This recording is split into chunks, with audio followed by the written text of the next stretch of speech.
How to turn off Pure Mode in PolyBuzz AI. First, make sure your app is fully updated. This is important because older versions may not show the Pure Mode option. Once the app is updated, open it. If you're not logged in yet, enter your details and sign into your account. Go to your profile page.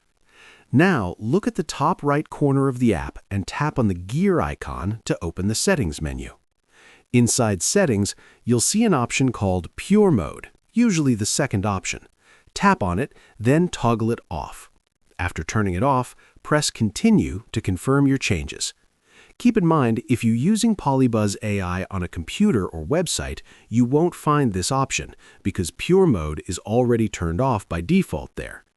And that's it. You've successfully turned off Pure Mode in PolyBuzz AI. If you found this video helpful, don't forget to like the video, subscribe to our channel, and press the bell icon for more tutorials. Thanks for watching.